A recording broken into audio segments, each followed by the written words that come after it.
el libro de los Hechos de los Apóstoles. Después tenemos las cartas de San Pablo. Después tenemos las cartas que se atribuyen a San Pablo, pero no las escribió él. Llámese las cartas pastorales y algunas otras cartas. El libro de los Hebreos. La carta de los Hebreos. Son las únicas fuentes que tenemos de la vida de San Pablo. ¿O hay más fuentes? Debe haber algo tradicional en la iglesia. Se llama tradición y hay una que es con mayúscula. La tradición con mayúscula incluye todo lo que es la liturgia, la Sagrada Escritura, pero también incluye la tradición oral.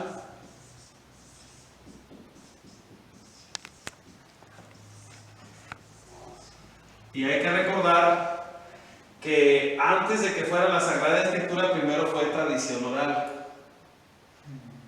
Después, alrededor de unos 50 años, se convirtió en tradición escrita, como la conocemos en el Nuevo Testamento.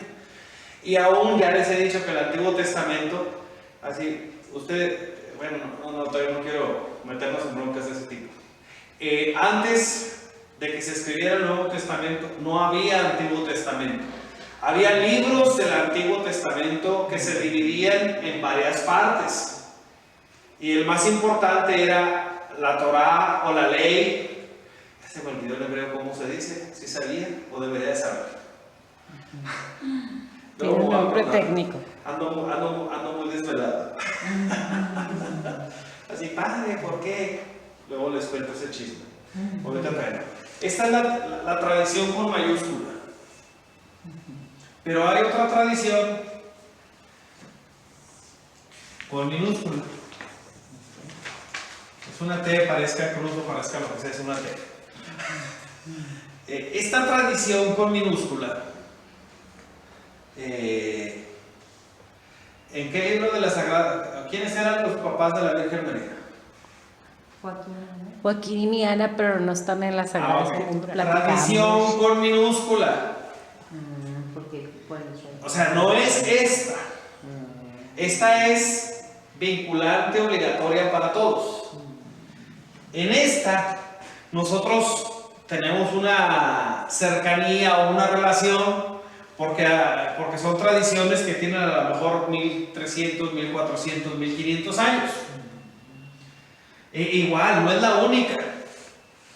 Podemos hablar, ¿cómo se llaman los 3 Reyes Magos? Melchor, Gaspar y Baltasar, pero no es cierto, no viene en la Sagrada Escritura. No, tampoco viene. Que fueran 3 y no dice que fueran tampoco Joaquín y Ana. Y Ana vienen. Ahora, no todo lo que está. Ahora sí, hay otras fuentes que pasan de aquí. Ahora sí, con muchos filtros y luego llegan acá. Pues sí, todo depende de quién cuenta la historia y cómo la cuenta. No, ya está la historia contada. Estamos hablando que los que nos hablan de Joaquín y Ana, los que nos hablan de los nombres de los Reyes Magos, son santos padres o santas madres que vivieron hacia el siglo III, IV, V. Entonces, ellos están más cerca que nosotros. Ahora, decir, ay padre, pero eso que está diciendo me va a mover la fe. Qué bueno, para ver si se acomoda donde debe. Entonces, a lo que voy es, cuando hablamos nosotros, hay detalles. Traíamos una discusión, no me acuerdo, bueno, hace como 15, 22 días, que no pensé que volviera a salir, pero providencialmente volvió a salir. O sea, salió porque lo mencionaron ahí en la película. ¿Quién había bautizado a San Pablo? Esa era una de las. Ahora, no está escrito. Pero según rumores. Pero según estas fuentes, según nos dicen dicen que que fue Bernabé. Y no es lo único que nos dicen. ¿Cómo sacan este dato?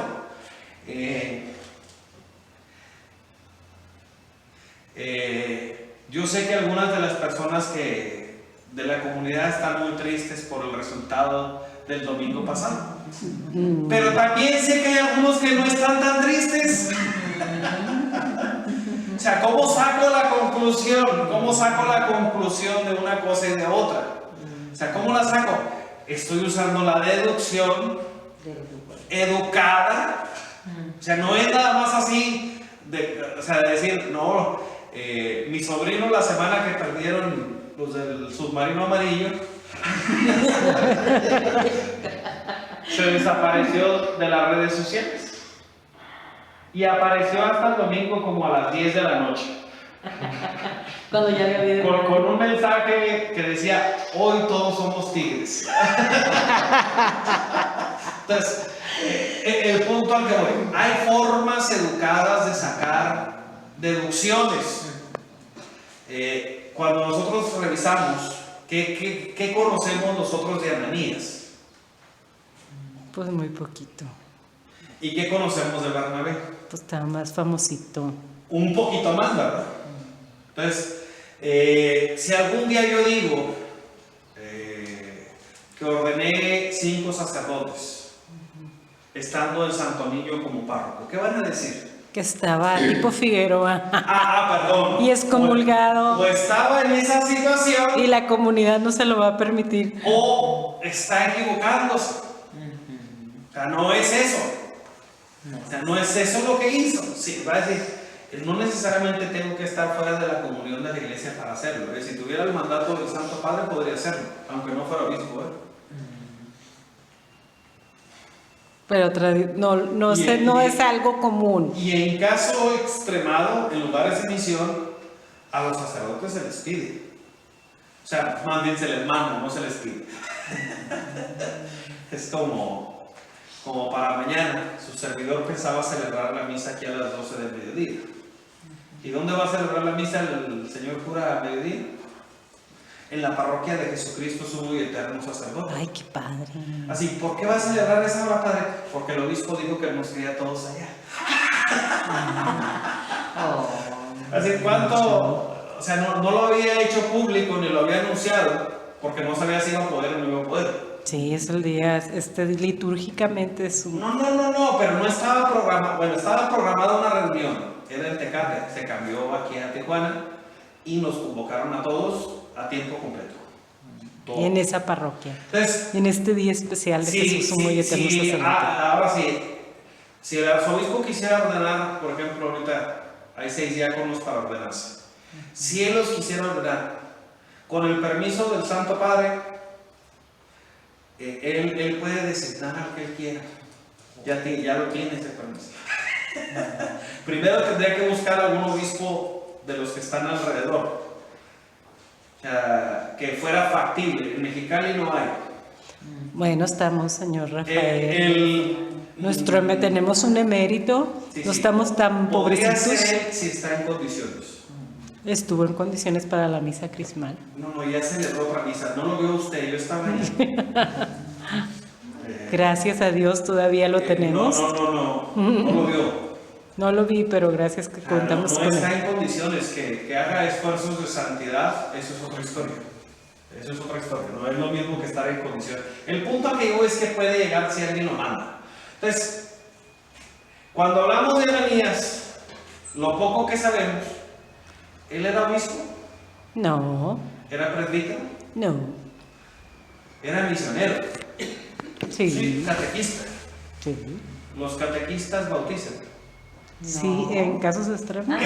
Cualquier cristiano puede bautizar, pero si está el señor cura ahí parado, no se puede. No van a bautizar a nadie más. Claro que no, sentido común, padre. Ese sentido común es el mismo que hay que aplicar porque Ananías no podía bautizar a San Pablo.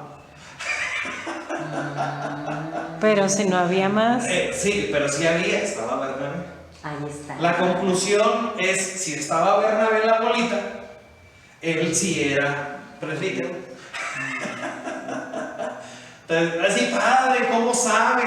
Hay que leer las historias, hay que meternos a esta partecita. También, claro, sí. Hay muchas tradiciones orales. Sí, nos encanta el chisme a todos. No, no son chismes, son tradiciones que se transmiten de manera oral y de las que no tenemos un registro en las Sagradas Escrituras. Para decirlo elegantemente, somos comunicativos. No, Sí, no nos sí somos incluye, hable por comunicativos. usted. Somos. Eso es comunicación. No, Padre. no, esto se llama tradición con minúscula. Oral y No es comunicación. Pero ¿cómo la haces?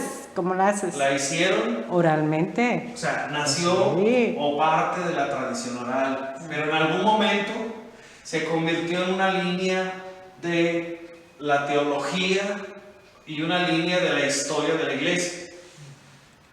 O sea, los padres a la hora que escriben este tipo de cosas no lo hacen adivinando. Ya leyeron todo, ya lo estudiaron, ya buscaron dónde están los puntos de encuentro y sacaron una conclusión educada. Igual, ojo, así como hay santos padres que a veces afirman una cosa, hay otros santos padres que afirman otra, Así, en lo fundamental no se contradicen, pero en varias otras cosas, aquí les voy a hablar de un pleito entre dos titanes de la iglesia, San Agustín y San Jerónimo. ¿Cuál era su pleito? Para San Jerónimo había que saber hebreo, arameo y griego, los idiomas en los que se pensó y se escribió la Sagrada Escritura. Ayer hablaba de la verdad hebrea, de la verdad del Mesías judío, hablando de nuestro Señor, o sea, la verdad integrada en su sociología, en su modo de ver la vida, todas estas cuestiones. Y San Agustín, que sabía latín y medio leía el griego y medio leía el hebreo, hablaba de que había que confiar en la iglesia que nos ofrecía las Sagradas Escrituras. O sea, sí, cuando llegan al nivel de San Jerónimo a ser un especialista en Sagradas Escrituras, pues es obvio que le toca a él hacer el trabajo de la traducción en aquel tiempo él se aventó una traducción de estos idiomas al latín y todavía se usa, todavía existe el comentario bíblico de San Jerónimo. Su servidor tiene una copia, así no de los pergaminos, aclarando, ya una reimpresión. Pero el punto es, sí había puntos distintos de vista. Aquí vimos entre San Pablo y San Pedro, aquí se nos presentó medio suavecito y como que ya estaba desde el principio. No. Hubo pleitos al principio, hubo pleitos en medio y hubo otros pleitos al final. O sea, y hubo más pleitos con Santiago, el apóstol Santiago, que con San Pablo. Porque el que era rudo, ¿de quién era hermano? Santiago. El otro era técnico. Era hermano de San Juan. ¿Y qué decían cuando alguien no estaba de acuerdo con ellos? No. ¿Quieres que hagamos bajar fuego para consumirnos? Entonces, era ese tipo de temperamento. Entonces, hay varias fuentes, hay que confrontarlas y hay que ayudarnos en los puntos. ¿Quién lo bautizó? No es importante ni trascendente. Así, padre, pero ¿cómo que no es? No es. Es nada más ver cómo se sacan a veces algunas conclusiones de cosas que no tenemos del todo claras. Pues sí. Este esquemita que les presenté así, medio barbárico,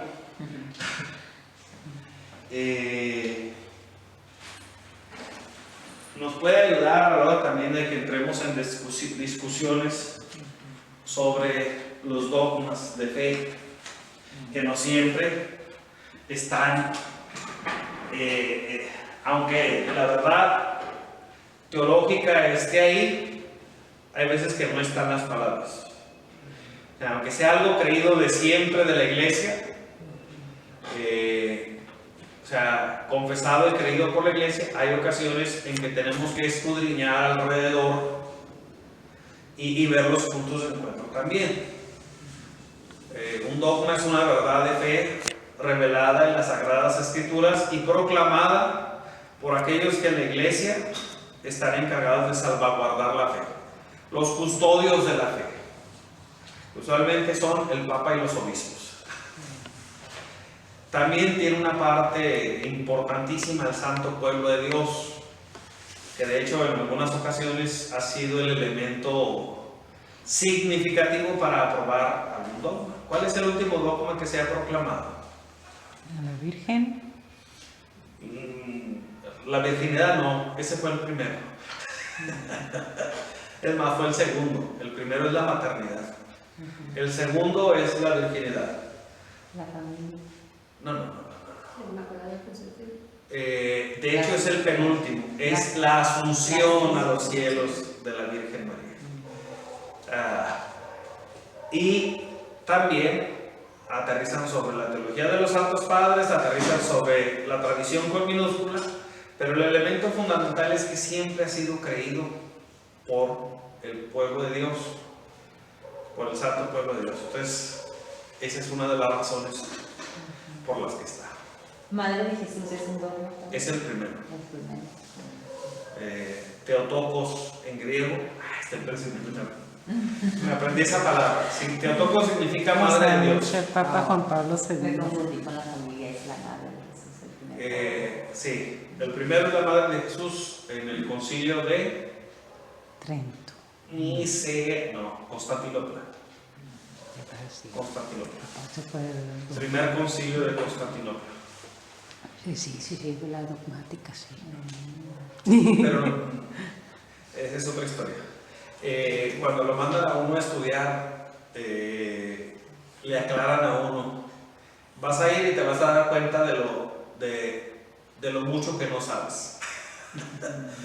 Así, ¿quiénes son los que van a hacer un doctorado, por ejemplo, a nivel de estudios? Los que van y se dan cuenta de que era menos todavía de lo que ellos pensaban.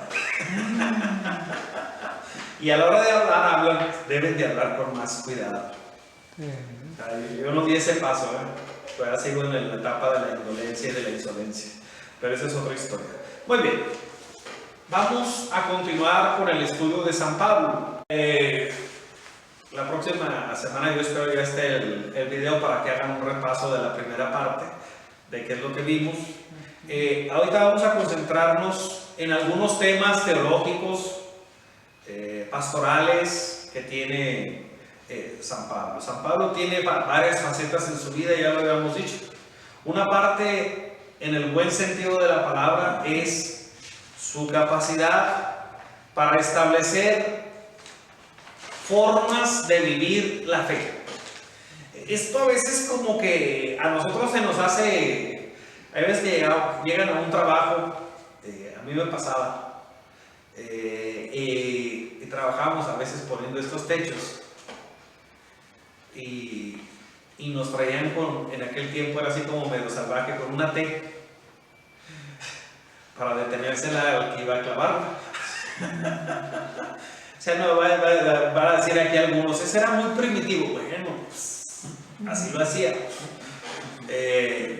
Y agarra la T y la vas a detener con fuerza para que no se mueva.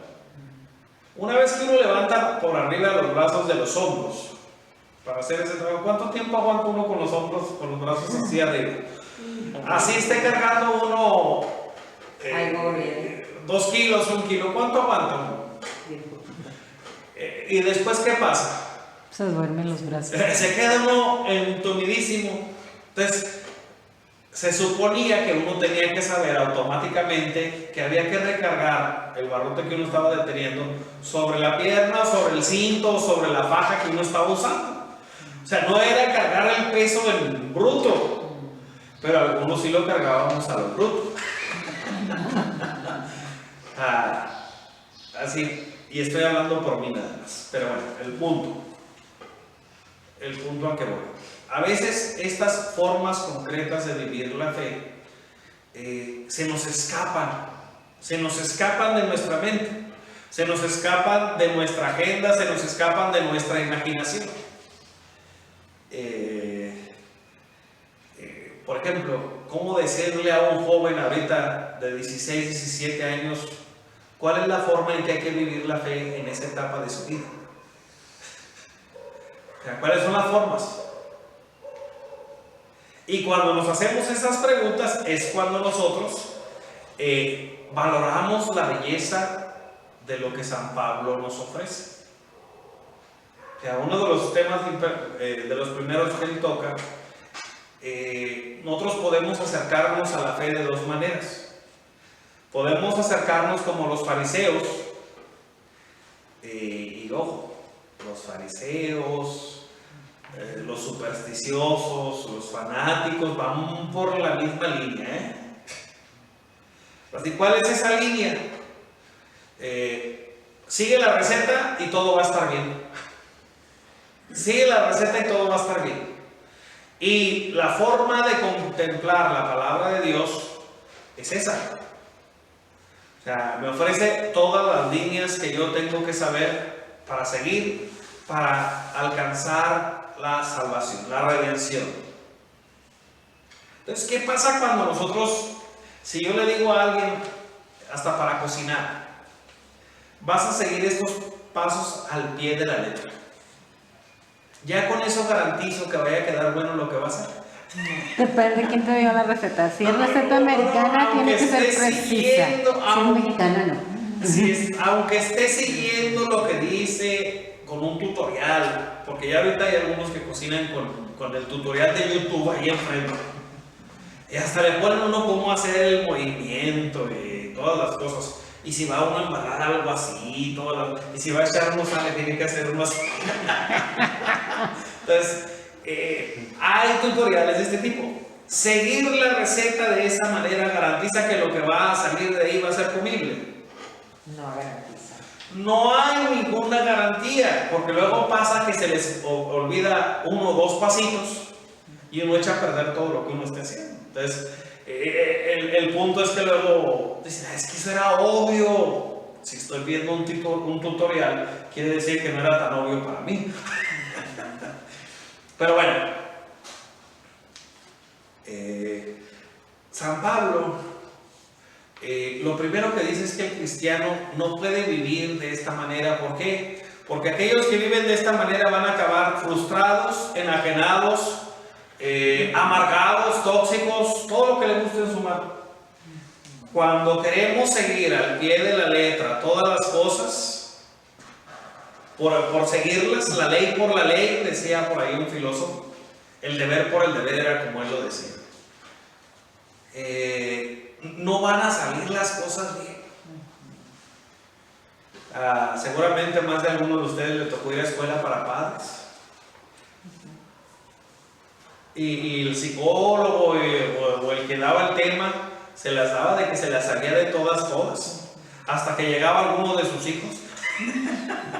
Y luego todo lo que había recomendado había fallado con su hijo. ¿No garantía? No, pues ¿cuál garantía? A lo que voy es a esto. Esa forma de vivir es imposible que dé los resultados que andamos buscando. Entonces, ¿cuál debe de ser la actitud del Hijo de Dios? ¿Cuál debe de ser nuestra actitud como bautizados, como nuevas criaturas, que por cierto él lo menciona? Como hombres nuevos. Ojo, esta novedad no es que se la haya inventado San Pablo, se la inventó un tal nuestro Señor Jesucristo. Vino nuevo, odres nuevos. Vino nuevo, odres nuevos. Y él saca las consecuencias de esto queriéndolo aplicar para los que estaban delante de él. ¿Cuál debe de ser la actitud del cristiano? Debe de ser la actitud del hombre libre, del hombre adulto, del cristiano adulto, de la mujer adulta en la fe. Entonces, la libertad nos debe de llevar a este otro paso. A la hora de acercarnos, la libertad entendida como San Pablo la entiende. Yo me tocó escuchar una vez pero una vez a don Rafael explicándole a algunos jóvenes cuál era la verdadera libertad cristiana. ¿Cuál era la verdadera libertad cristiana? Lo explicó de una manera tan sencilla que se me pegó hasta a mí, que soy de cabeza medio dura. Él hablaba de que para ser verdaderamente libres y gozar de la libertad de los hijos de Dios hay que hacernos esclavos de Cristo. La verdadera libertad no es, ahora sí, ahorita se exalta mucho la subjetividad, o sea, lo que yo pienso, lo que yo creo, lo que yo experimento, esa es la norma. La humanidad, como por unos 20,000 años, trabajó los matrimonios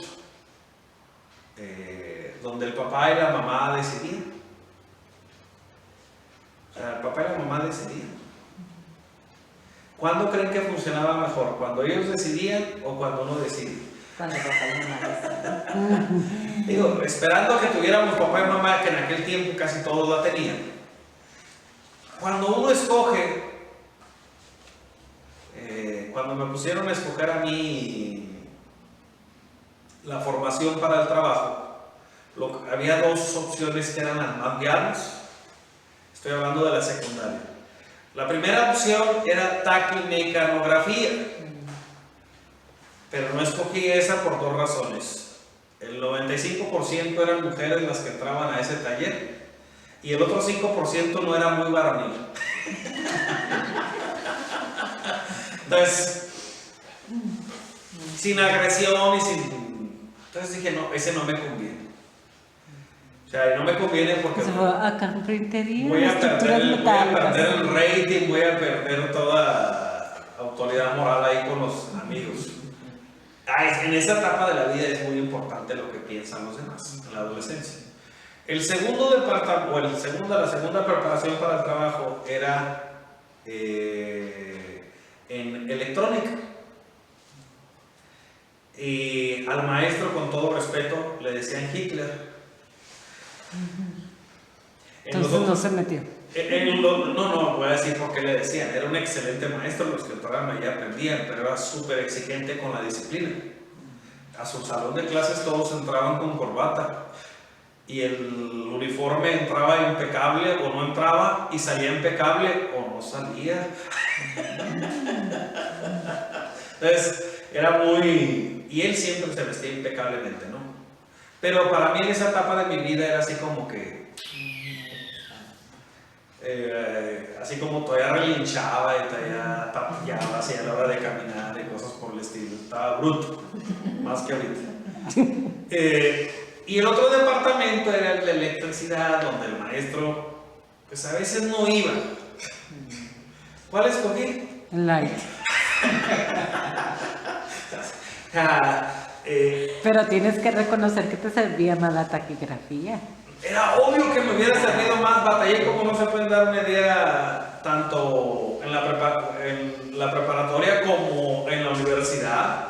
¿No era lo único que lo llevaba a la profesional? No, pues es que en el ámbito de estudiante hubiera sido una superventaja comparado. Es más, hasta en el trabajo. Sí, no, y más porque el trabajo de repente en los siguientes años se convirtió en un trabajo de teclados. Y yo en la prepa sufrí no haber tomado el curso. Ahora, no estaban las condiciones dadas en ese momento. No estaban. Había cosas que no se podían hacer en ese tiempo. Digo. El punto a que voy, nuestras decisiones no siempre las tomamos nosotros. Llegamos a un trabajo y decimos, voy a renunciar, ya tengo una oferta de trabajo en otro y me doblan el salario o me lo triplican, pero hasta ahí llegué en los próximos 10 años por haber aceptado la fácil, ya estaba ahí, la fácil, y lo otro ofrecía hay veces que no es lo que uno va a ganar, sino la oportunidad que uno va a tener para desarrollarse. O sea, ¿cuántas? En el lugar donde estaba éramos 20 o 30. Estoy hablando de una historia real, a mí me pasó. Pero bueno, esa es otra historia. Nuestras decisiones no siempre son las mejores, porque las tomamos al calor de la crisis, de lo que estamos padeciendo. La víscera. Ahora sí hay veces que nada más para que vean que sí me animo a hacerlo. O sea, no tenemos un proceso. A la hora que él decía que había que hacernos esclavos, era de que nuestra opción, nuestra decisión en nuestra vida respondieran primero a Jesús. Los antiguos decían primero Dios. Primero Dios, decían. Vamos a continuar. La forma correcta de vivir la relación con Dios es a partir de la libertad. La única ley es la ley de Cristo.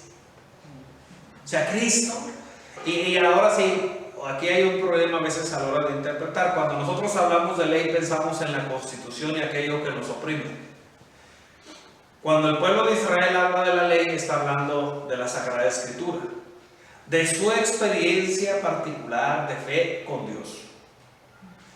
Pero cuando San Pablo habla de la ley, habla de lo que ha enseñado Jesucristo. Esa es la ley para nosotros y es la única que estamos obligados a seguir.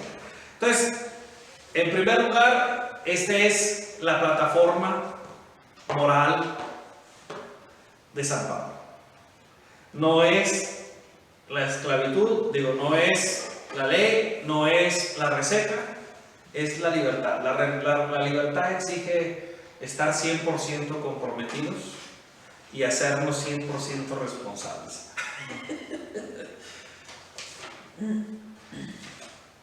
El día de ayer me llegaron 2 perritos y venían enfermos. Entonces tengo que estar al pendiente de que estén tomando agua porque andan malos de su estómago, ¿no?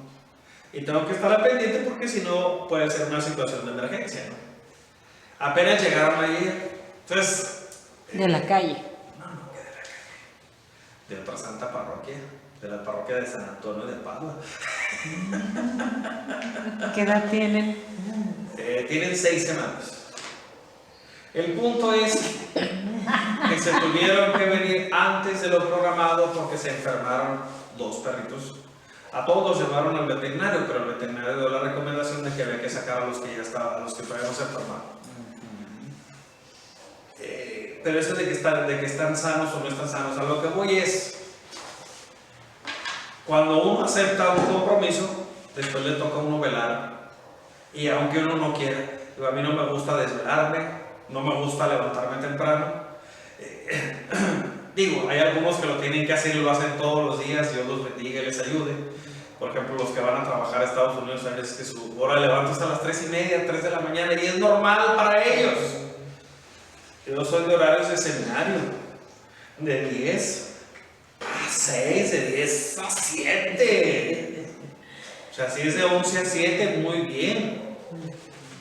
Hoy a las 7 ya había estado paseando a los perritos, llevándolos afuera, esto y lo otro. Pero bueno, cuando uno asume un compromiso, es cuando es verdaderamente libre.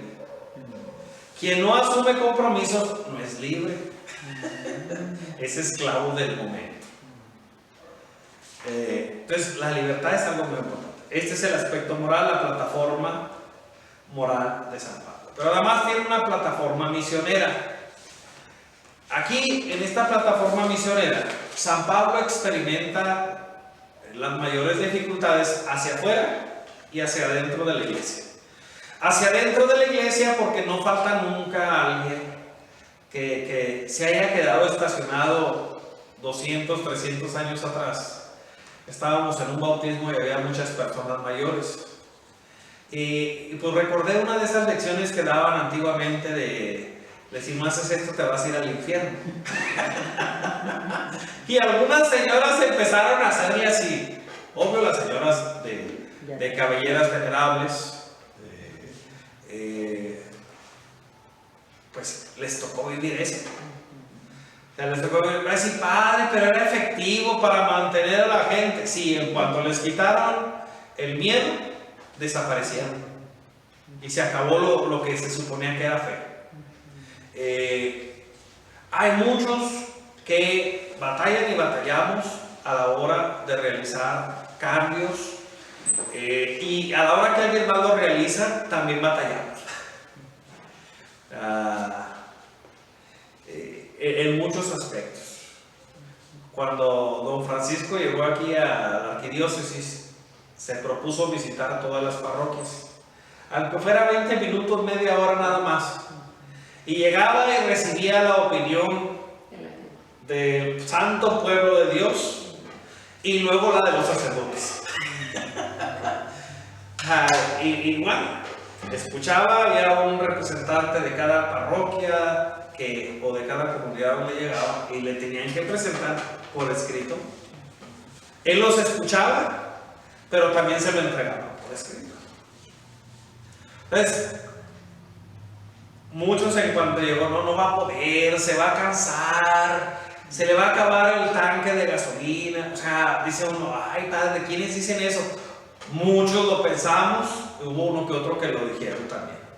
Yo no me acuerdo si lo dije o no lo dije, pero es probable que sí lo haya que lo haya pensado por menos. Que pasó por mi mente casi seguro. O sea, de decir, ahora ya después de algunos años, va a decir, padre, ya se cansó. No, no se cansó, el Señor le está mandando una cruz más grande. Pero el punto al que voy es, ahorita veo todo lo que ha logrado, y aplica aquello del que siembra poco, a fuerzas que va a cosechar poco. Quien siembra mucho tiene esperanza de No va a cosechar. caber en el auditorio de Tijuana.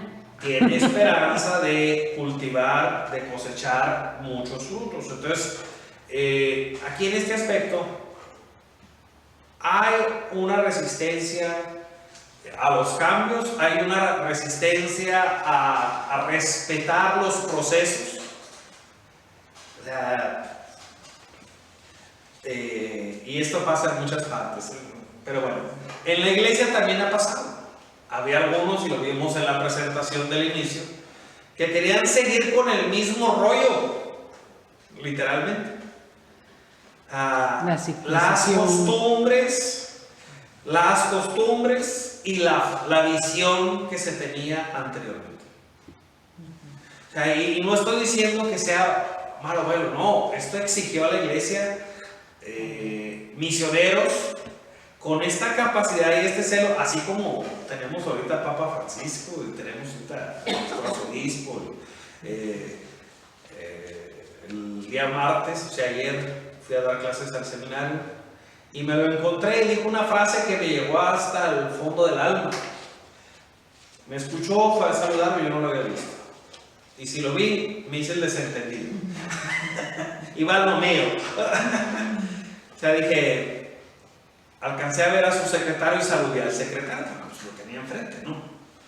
Pero el secretario venía por acá y el arzobispo iba saliendo de su oficina de este lado. Entonces, no sé si periféricamente alcancé a ver, a lo mejor brilló el solideo, nada más, fue lo único que alcancé a ver. Pero luego dije yo, a lo mejor para la carrera, a lo mejor esto, a lo mejor no. Yo fui al carro y como yo no me iba a regresar todavía, la frase, para hacerla breve la situación, la frase, me saluda, lo saludo y me dice, aquí estoy en el camino que Dios me ha puesto por el tiempo que Dios me quiera tener.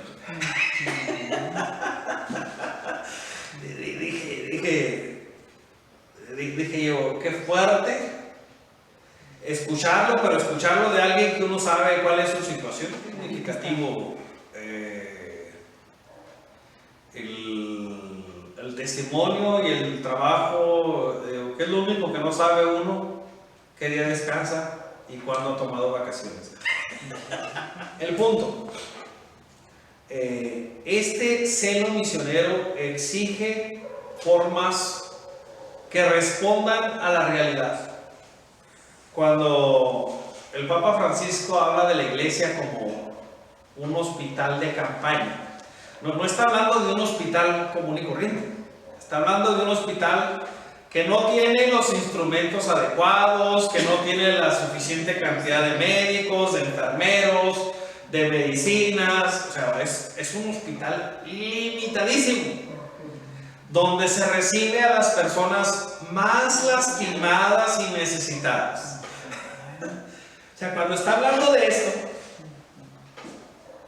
o sea, es una frase que no nos gusta escuchar, menos si nos dicen que los instrumentos inadecuados a veces somos nosotros. O sea, siente uno la gota de sudor frío por la espalda, siente uno escalofrío, siente uno así como, híjole. Pero mientras no aceptemos esa realidad, no nos vamos a poner las pilas. Mientras no damos ese salto. ¿Y qué se ocupa para eso? La creatividad, el celo misionero y la confianza radical.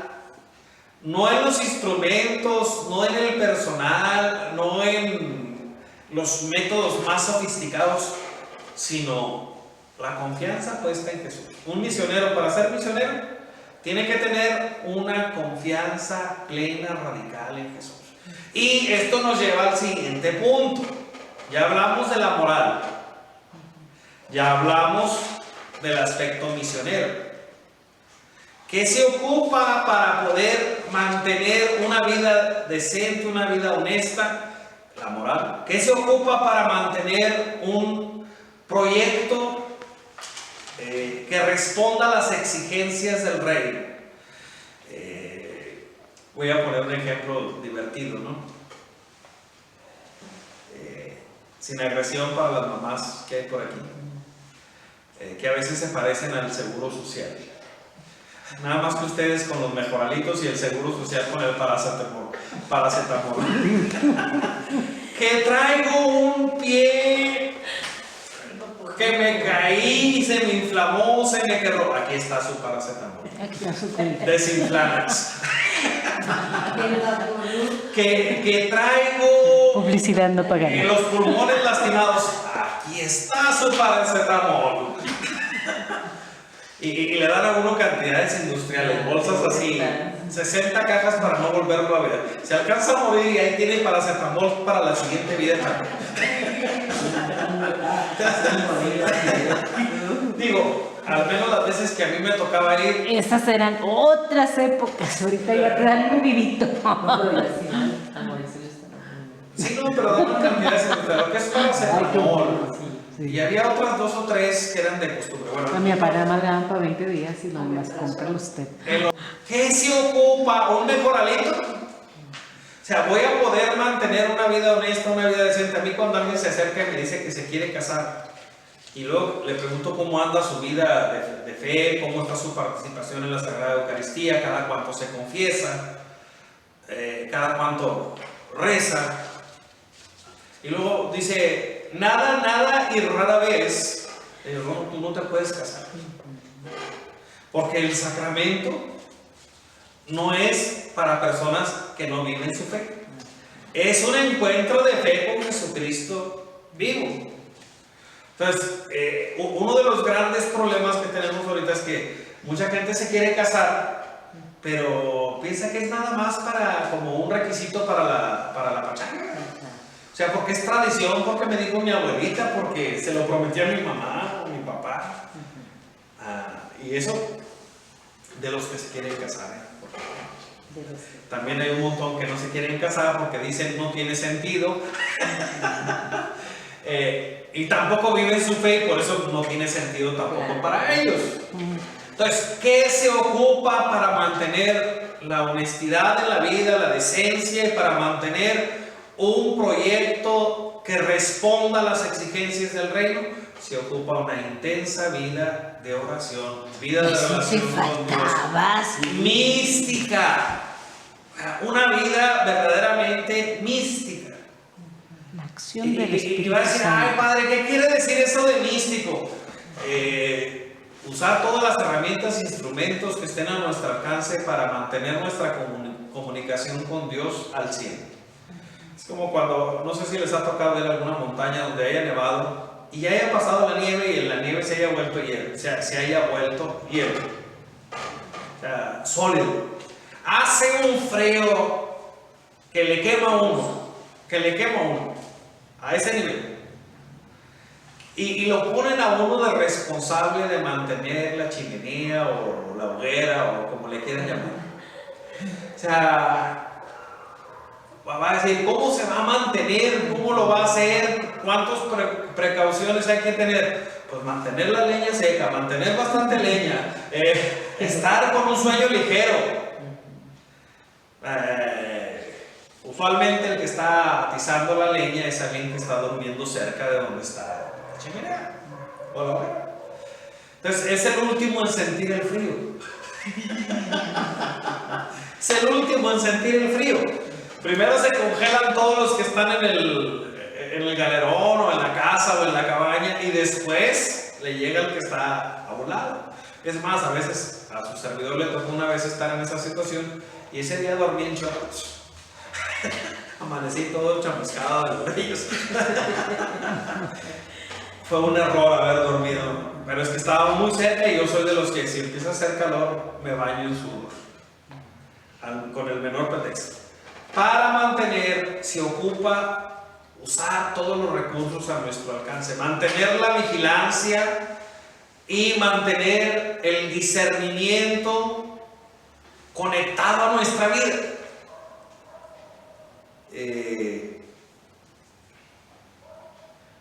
Llegó, no voy a decir su nombre, de mi casi sobrino.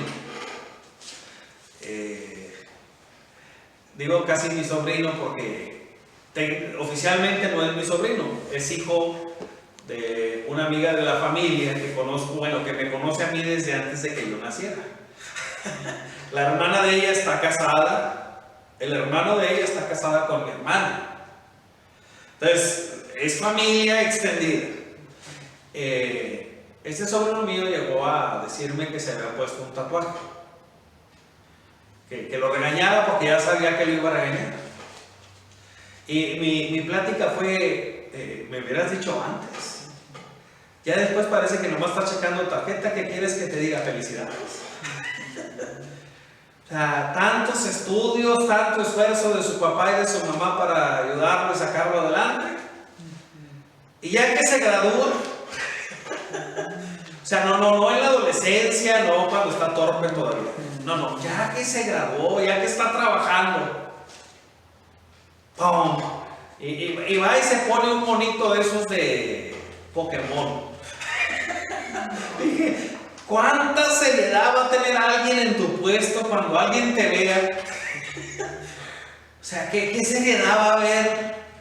Sí.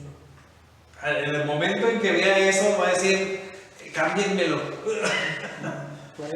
No, yo lo haría. Por sangrón y por payaso y por infantil, dice uno, pues, ¿cómo? Pero bueno, la historia es, el discernimiento no se hace después de que ya la regamos.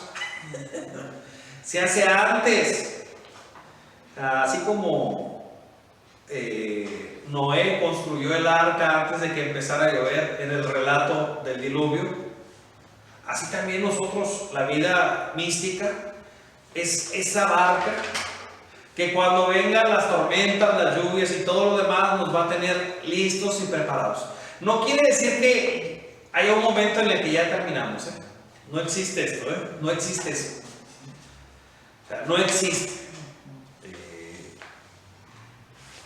Esto es, estos tres pilares, la parte moral, la parte pastoral y la parte mística, son para nosotros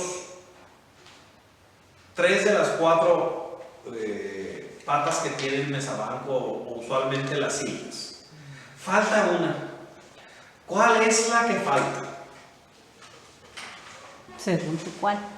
No es según yo, es según el autor que estamos siguiendo. Gracias a Dios yo no me estoy metiendo en inventar el hilo negro, ya está inventado.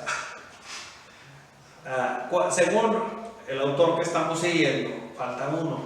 ¿Cuál sería?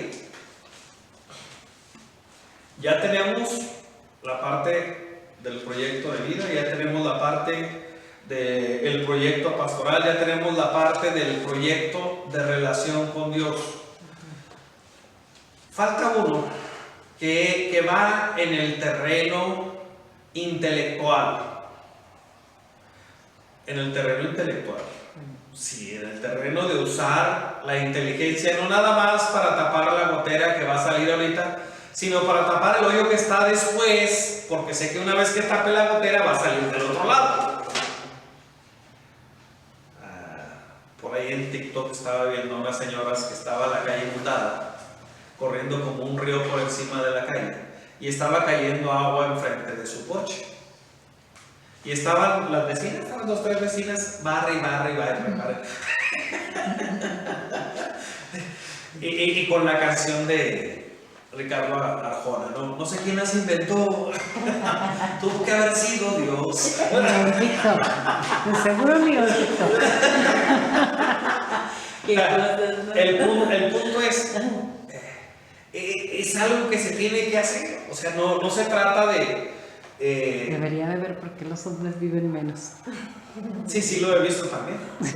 Eso aún de los perritos que llegaron, es una hembra y es un macho.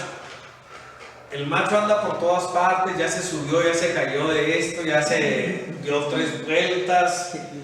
O sea, y la otra es más cautelosa, más calculadora, más lista. Si me caes bien, si la haces bien, si me dan ganas.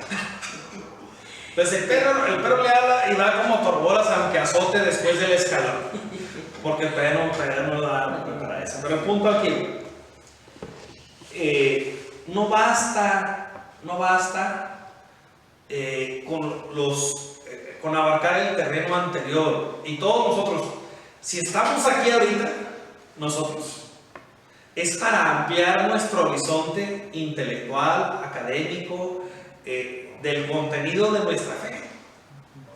Estamos haciendo un estudio de las Sagradas Escrituras. Exacto. O sea, ¿y por qué lo estamos haciendo? Porque siempre tenemos necesidad de mantener este regalo que Dios nos da trabajando. Hemos partido desde nuestra experiencia mística y estamos en la formación intelectual. Sí, claro. Sin decir que las otras no sirven, claro que sí sirven. No, es que todas se necesitan. No más que la escalita juntas. que puso el autor. Pues, No, el problema que tenemos nosotros es que luego renunciamos a algún apartado de nuestra vida. No lo haces, pero tienes que partir desde la Renunciamos. Le cargamos la mano al aspecto pastoral o laboral y luego se nos olvida el aspecto místico. No nos damos el tiempo y no lo organizamos y no lo planeamos y no lo programamos, y a veces se nos olvida la parte moral. Y en nuestro caso la parte moral con la que empieza de hecho el estudio, pues es la del buen samaritano, es la del mandamiento del amor, es la regla de oro, es el resumen del evangelio, la síntesis. Entonces la parte moral no es, ahorita hay un divorcio, hay algunas personas que creen que están bien cerca de Dios y luego empieza a ver uno los signos, no misa, no confesión, atrapasueños, amuletos, visitas a las limpias, checan más el horóscopo, que el horóscopo lo pueden revisar todos los días, pero que lean un versículo de la Sagrada Escritura todos los días. Y hay algunos que si no leen el horóscopo lo van escuchando, y casi en todas las estaciones de radio está el momento del horóscopo. Y luego empiezan con sus sumas y restas de quién es compatible y quién no es compatible. Así, yo tengo años que no escucho la radio. Tenía una estación que me gustaba mucho, empezó a anunciar cosas que había en la calle Revolución. Y dije yo, ¿qué necesidad tengo yo de estar escuchando estas tarugadas? Traigo 2 o 3 discos, y si no, la música que yo escoja, pero no pongo el radio. Voy a decir, padre, no lo pone porque no trae antena. Sí traigo antena, está en la cajuela. Se quebró. Pero se nos olvida ese apartado intelectual. ¿Cómo desarrolla San Pablo su trabajo en este ámbito? ¿Cómo lo desarrolla? O sea, de la vida pasa al trabajo, a la misión, y de la vida y de la misión lo lleva al terreno de la relación con Dios. Lleva la vida y la misión al encuentro con Dios, y de ahí lo lleva a usar la estrategia. ¿Cuál es la diferencia? Y con eso voy a terminar. Todavía me quedan 3 minutos, relájense. Con eso voy a terminar. Este apartado intelectual de la estrategia, ¿qué es? ¿Cuál es la diferencia entre una estrategia y un plan? ¿Cuál es la diferencia? Un plan está proyectado ya y estrategia a ver si va a funcionar. Va en esa línea, no está lejos del reino de los cielos. El plan tiene un quién lo va a hacer, un cómo lo va a hacer, quién le va a ayudar, a qué horas y cuántos recursos se tienen y un momento para revisarlo o supervisarlo. Si es administrador de empresas va a decir supervisado. Si es religioso o sacerdote va a decir revisar. No es la misma cosa, Maestra, decimos evaluar. Sí, dicen evaluar, pero cada uno lleva su diferencia. Yo estoy de acuerdo con los administradores de empresas en que hay que supervisar. Y es un axioma de la administración. Orden no supervisada se la lleva lo mismo que se lleva el camarón que se duerme. Según el príncipe de Holanda. El punto al que voy. La diferencia es, el plan es para la aquí y a la hora. Es para la aquí y la hora. Es la agenda de la semana. Pero la agenda de la semana no sirve para nada si no tiene un objetivo, si no tiene una apertura para que rinda los frutos que queremos. Y ahí está la parte, ahora sí, de no solamente saber qué esperamos, sino usar los instrumentos que verdaderamente nos lleven a conseguirlo. Muchas veces nosotros tenemos el plan, voy a hablar de mí, si a alguien le queda se lo pone, y si no, nomás diga, padre, hable por usted ya. Cuando uno se quiere poner a dieta, yo tengo el plan de ponerme a dieta, o tengo el plan de ir al gimnasio, padre, ¿y ya se inscribió? Pues estoy inscrito desde hace como 10 años. ¿Y cuántas veces ha ido? Pues pasaba todos los días por el gimnasio. No, nunca entré al gimnasio. Yo iba a nadar. Y para llegar a la alberca había que pasar por donde estaba el gimnasio. Eran 3 gimnasios por los que tenía que pasar, 2 arriba y 1 abajo, donde practicaban con la danza y con todas estas cosas, no sé cómo se llama, tiene un nombre medio raro, pero a veces así hacían movimientos como tipo de karate, de cosas así, spinning o algo así, creo que se llama, no estoy seguro, pero se daban buenas carrillas. Risa me daba porque luego me las encontraba en los tacos. Me las encontraba en los tacos. Pero bueno, el punto es, yo tengo el plan, pero ¿estás usando las estrategias correctas? O sea, ¿estás usando las estrategias? ¿Estás empleando las herramientas, los instrumentos, las ayudas, todo tu potencial? Porque no basta. A muchos les sorprendió en ese tiempo porque yo bajé como unos 23, 24 kilos. Así, ay, pues ¿cómo está? Imagínense. Pero el punto es, estaba yendo con la nutrióloga, estaba cuidando la dieta en la casa, estaba haciendo ejercicio. El señor cura, en paz descanse, se aseguró de que yo dedicara el tiempo que necesitaba para ir. Y estaba ahora sí como constante. Él lo hacía y se encargaba también de que yo lo hiciera. Después de que estuve ahí con todo este contexto, estas estrategias, después me cambiaron y ahora sí, primero los problemas porque no querían que saliera tanto, luego los problemas porque decían que era vanidad. Dejé de hacerlo y después me querían volver a mandar por los resultados, los efectos secundarios. Si te hace falta, si sigue yendo, ya no tenía ganas de ir. Entonces tengo como 5 años sin ir. ¿Funciona el plan o no funciona?